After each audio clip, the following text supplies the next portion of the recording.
구독, 좋아요는 제게 큰 힘이 됩니다. 김정희는 평생 남한테 패 끼치는 걸 제일 싫어하며 살았다. 남편 살아생전에도 그랬고 남편 떠난 뒤에는 더 그랬다. 그래서 새벽 청소일도 시작했다. 68 나이에 무릎이 다 망가져도 새벽 4시만 되면 일어나 건물 계단을 닦았다. 누가 보면 자식 없는 노인인 줄 알았다. 근데 아들은 있었다. 하나뿐인 아들 박성민. 정희는 그 아들 하나 믿고 버텼다. 남편 가난 판정받았을 때도, 병원비 없어서 집 담보 잡혔을 때도, 아들 대학 포기시키기 싫어서 새벽 시장 나갔을 때도 정희는 늘 같은 생각이었다. 우리 아들만은 사람답게 살아야지. 근데 사람 일은 끝까지 가봐야 안다. 그날도 청소 끝나고 은행에 들렀다. 청소비 입금된 거 찾으려고. 낡은 패딩, 달아빠진 운동화, 손엔 락스 냄새가 아직 남아있었다. 정희는 번호표 뽑고 조용히 기다렸다. 근데 창구 직원 하나가 통장 보더니 표정이 굳었다. 어머님 잠시만요. 정희는 괜히 불안했다. 왜요? 아닙니다. 근데 잠시 뒤였다. 직원이 서류 밑으로 작은 쪽지를 밀어 넣었다. 정희는 아무렇지 않은 척 펼쳤다. 어머님 지금 절대 집에 들어가지 마세요. 순간 심장이 철렁 내려앉았다. 손끝이 차가워졌다. 그리고 또 다른 쪽지. 며느리분이 인감 들고 오셨습니다. 정희 숨이 턱 막혔다. 전세금 빼려고 합니다. 눈앞이 핑 돌았다. 그 빌라는 남편이 죽기 직전까지 공사판 뛰며 지킨 마지막 집이었다. 정희는 그 순간 다리가 풀릴 것 같았다. 근데 자동문 열리는 소리가 들렸다. 며느리 이수진이었다. 명품 코트 입고 웃으며 들어오고 있었다. 오늘 끝내야 돼. 전화 목소리까지 들렸다. 정희는 본능적으로 몸을 숨겼다. 그리고 은행 직원이 작게 속삭였다. 뒷문으로 나가세요. 정희는 도망치듯 은행을 빠져나왔다. 비가 내리고 있었다. 머릿속이 새하얘졌다. 그때 전화가 울렸다. 아들이었다. 엄마 어디야? 정희는 울먹였다. 성민아. 근데 아들 목소리가 떨리고 있었다. 엄마 당분간 집 들어가지 마. 정희 심장이 내려앉았다. 왜? 긴 침묵. 그리고 아들이 말했다. 수진이가 투자 실패했어. 뭐? 빚이 7억이야. 정희는 숨이 막혔다. 근데 더 충격적인 건 다음 말이었다. 엄마 집 담보로 해결하려고 했어. 정희 손이 떨렸다. 비는 점점 세게 내렸다. 그리고 그 순간 처음 깨달았다. 자기를 버린 건 며느리만이 아니었다. 아들도 같이 있었다는 걸. 그날 밤 정희는 찜질방 구석에서 혼자 울었다. 남들 잘까봐 소리도 못 내고. 근데 담요 하나가 덮였다. 낮에 그 은행 직원이었다. 어머니 감기 드세요. 정희 눈물이 또 터졌다. 살면서 처음이었다. 가족 아닌 사람이 자기 편 같았던 게. 근데 직원이 조용히 말했다. 근데 어머니 하나 더 있어요. 정희는 불안하게 바라봤다. 며느리분 혼자 오신 거 아니에요. 순간 정희 표정이 굳었다. 아드님도 같이 계셨어요. 그 말 듣는 순간 정희는 세상이 무너지는 기분이었다. 다음날 아침이었다. 정희는 밤새 한숨도 못 잤다. 찜질방 사람들 코 고는 소리 들으면서 천장만 바라봤다. 머릿속엔 아들 얼굴만 떠올랐다. 어릴 때 열라면 없고 응급실 뛰어다니던 기억. 대학 등록금 없어서 반지 팔던 기억. 군대 보낼 때 몰래 울던 기억. 근데 그런 아들이 자기 집까지 빼앗으려 했다는 게 믿기지 않았다. 아침 6시. 은행 직원이 다시 찾아왔다. 이름은 윤서였다. 29. 정희 딸뻘이었다. 윤서는 따뜻한 두유 하나 건넸다. 빈속이시죠. 정희는 결국 울컥했다. 가족은 자길 버렸는데 남이 챙겨주고 있었다. 윤서는 조심스럽게 말했다. 어머니 혹시 통장 거래 내역 직접 보실래요? 정희는 떨리는 손으로 종이를 받았다. 그리고 얼굴이 굳었다. 처음 보는 대출들, 처음 보는 투자금들, 며느리 이름으로 빠져나간 돈.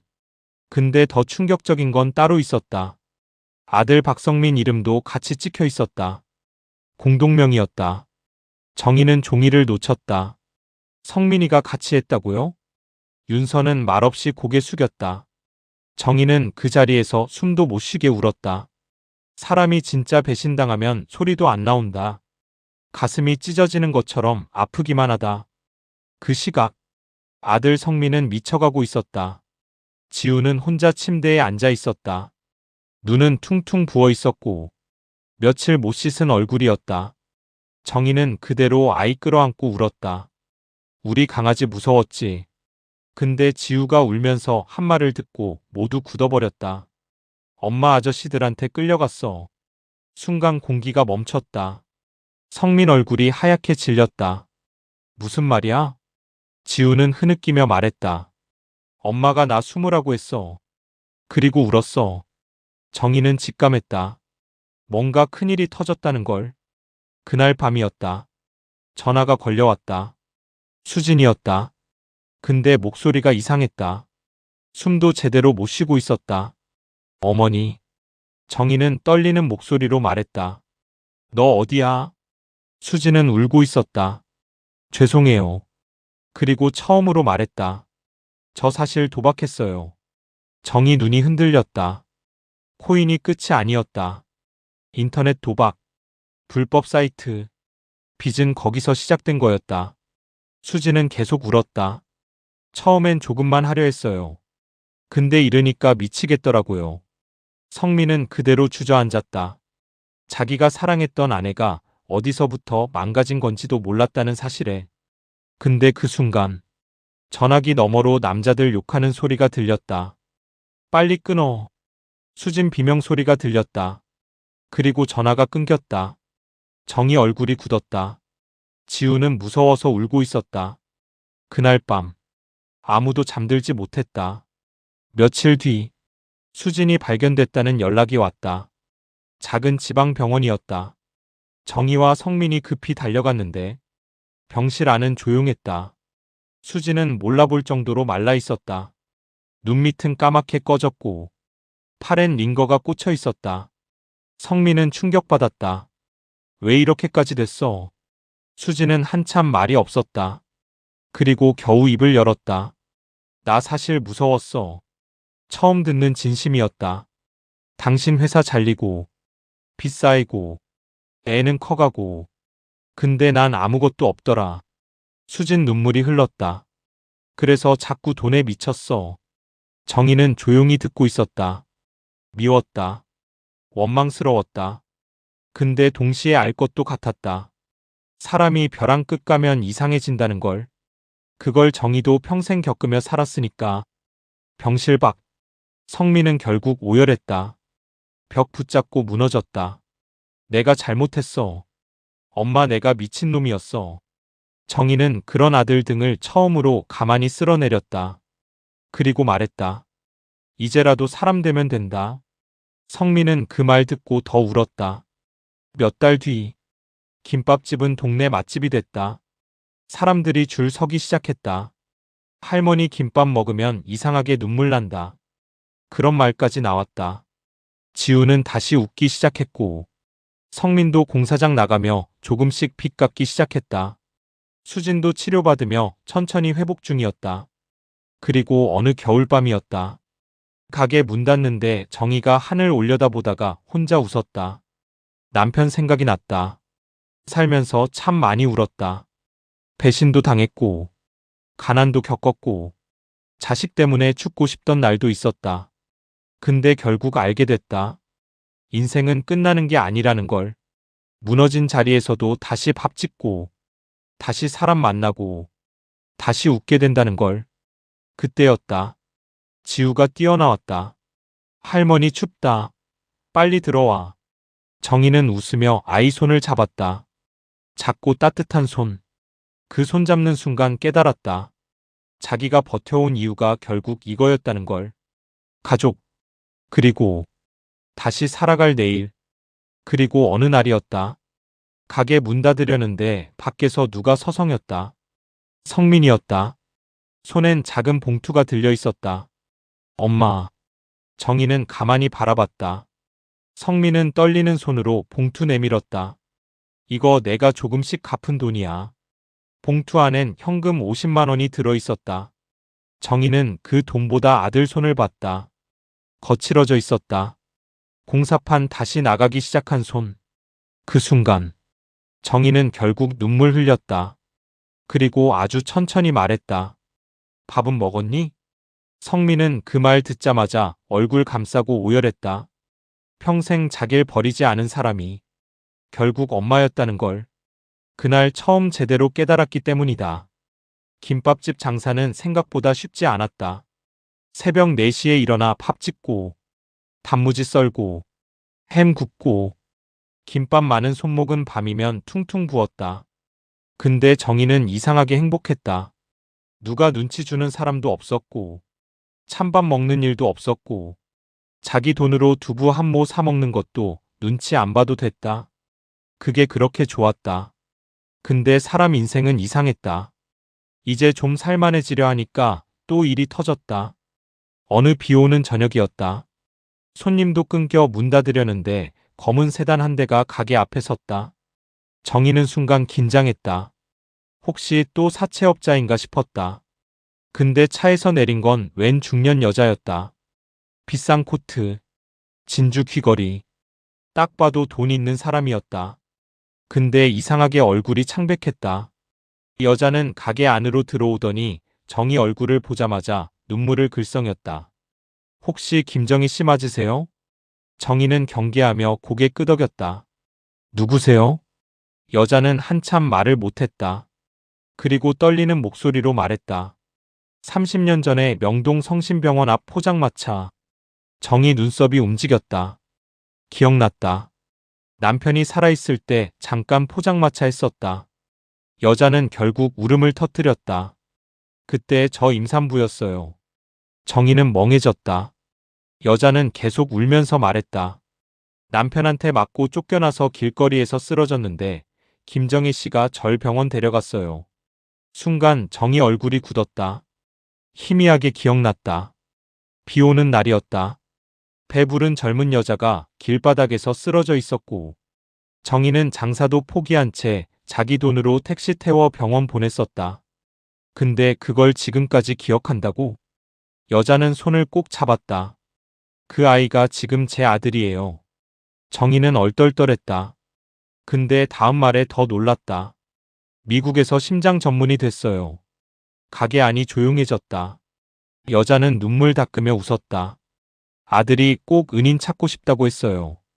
그리고 조용히 봉투 하나를 내밀었다. 정희는 바로 밀어냈다. 안 받습니다. 제발요. 됐어요. 정희 목소리는 단호했다. 그때는 그냥 사람 살린 거예요. 그 순간 가게 뒤쪽에서 지켜보던 손녀 지우 눈이 반짝였다. 아이에게 할머니가 처음으로 멋있어 보이는 순간이었다. 근데 그날 밤 더 큰 일이 터졌다. 성민이 피투성이가 된 채 김밥집으로 들어왔다. 정희는 기겁했다. 세상에 너 왜 이래? 성민 얼굴은 엉망이었다. 입술 터지고 눈가 퍼렇게 멍들어 있었다.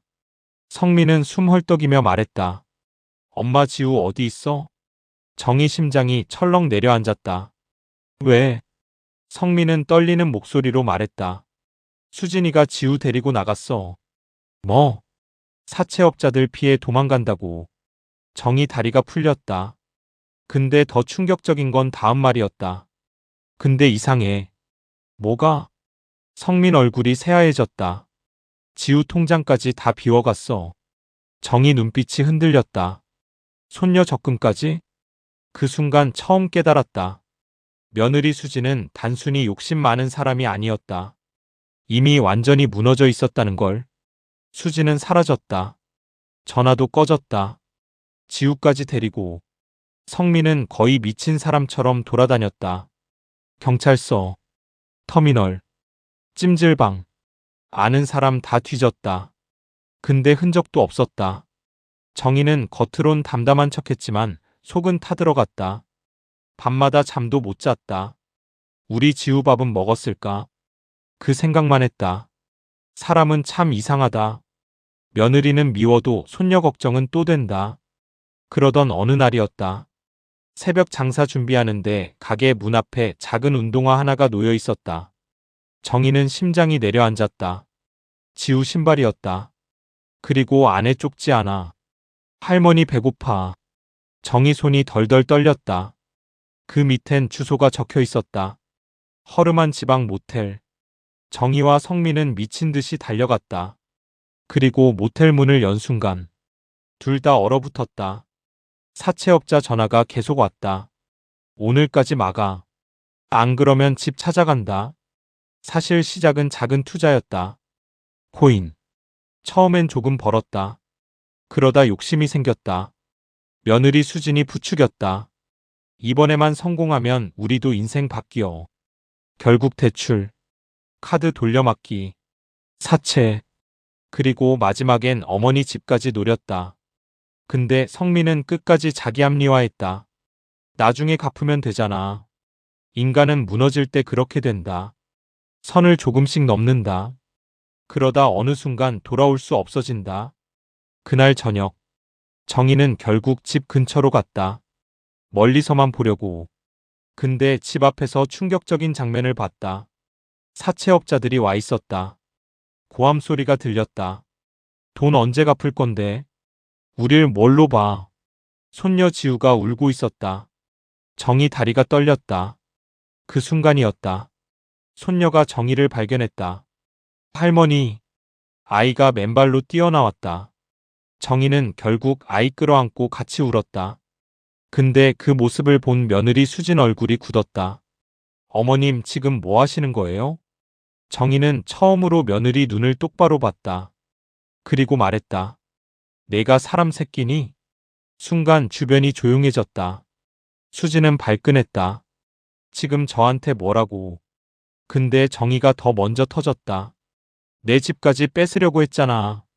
성민 얼굴이 새하얘졌다. 지우는 울고 있었다. 동네 사람들이 창문 열고 보기 시작했다. 그리고 정희는 떨리는 목소리로 말했다. 나는 너희 살라고 평생 허리 부러져라 이랬어. 눈물이 계속 떨어졌다. 근데 너희는 내 마지막 집까지 가져가려고 했냐? 그 말에 성민이 처음으로 고개를 못 들었다. 그날 밤이었다. 정희는 다시 짐 싸서 나가려 했다. 근데 손녀 지우가 붙잡았다. 할머니 가지 마. 아이는 울면서 말했다. 엄마 아빠 맨날 싸워. 무서워. 정희 눈물이 또 터졌다. 근데 그 순간이었다. 현관문이 벌컥 열렸다. 사채업자들이 다시 들어왔다. 그리고 성민 멱살을 잡았다. 오늘 끝내자고 했지? 지우가 비명을 질렀다. 정희는 본능적으로 손녀를 감쌌다. 근데 그때 사채업자 하나가 갑자기 정희를 알아봤다. 잠깐. 모두 멈췄다. 남자가 정희 얼굴을 뚫어져라 봤다. 그리고 떨리는 목소리로 말했다. 혹시 정희 어머니세요? 정희는 놀랐다. 누구세요? 남자 눈이 붉어졌다. 저 20년 전에 어머니 식당에서 밥 얻어먹던 고학생입니다. 순간 정희 표정이 굳었다. 남자는 갑자기 고개 숙였다. 그때 어머니 아니었으면 저 죽었습니다. 집안이 조용해졌다. 그리고 남자가 뒤돌아 자기 부하들에게 말했다. 다 나가. 성민이 멍하니 바라봤다. 남자는 마지막으로 정희에게 말했다. 어머니는 건드리지 마세요. 그리고 조용히 덧붙였다. 저한텐 은인입니다. 며칠 뒤였다. 성민은 완전히 무너져 있었다. 회사에서도 잘렸다. 카드 연체, 대출 독촉, 집은 경매 직전. 수지는 매일 신경질이었다. 당신이 잘했어야지. 왜 나만 고생해? 근데 성민은 처음으로 깨닫기 시작했다. 자기가 얼마나 미친 짓을 했는지. 특히 어머니 얼굴이 계속 떠올랐다. 비 맞으며 떨던 모습. 손녀 안고 울던 모습. 그제야 알았다. 엄마는 평생 자기 편이었다는 걸. 근데 자기는 끝까지 엄마 등 뒤에 칼 꽂았다는 걸. 그날 새벽이었다. 정희는 다시 청소하러 나갔다. 근데 건물 앞에 누가 서 있었다. 아들 성민이었다. 얼굴은 반쯤 망가져 있었다. 수염 자국, 충혈된 눈. 성민은 한참 말 못하다가 무릎 꿇었다. 엄마. 정희 손이 멈췄다. 나 진짜 죽을 죄 지었어. 정희는 아무 말 없었다. 성민은 그대로 울었다. 어릴 때처럼. 엄마 나 무서워. 그 말 듣는 순간 정희 눈에서도 눈물이 떨어졌다. 사람이 참 이상하다. 평생 원망해도 자식 우는 건 또 못 본다. 몇 달 뒤 정희는 작은 김밥집을 차렸다. 은행 직원 윤서가 도와줬다. 손녀 지우도 학교 끝나면 달려왔다. 할머니 김밥 말아줄까? 정희는 그때 처음 웃었다. 진짜로 오래 살면서 처음으로 자기 인생 사는 기분이었다.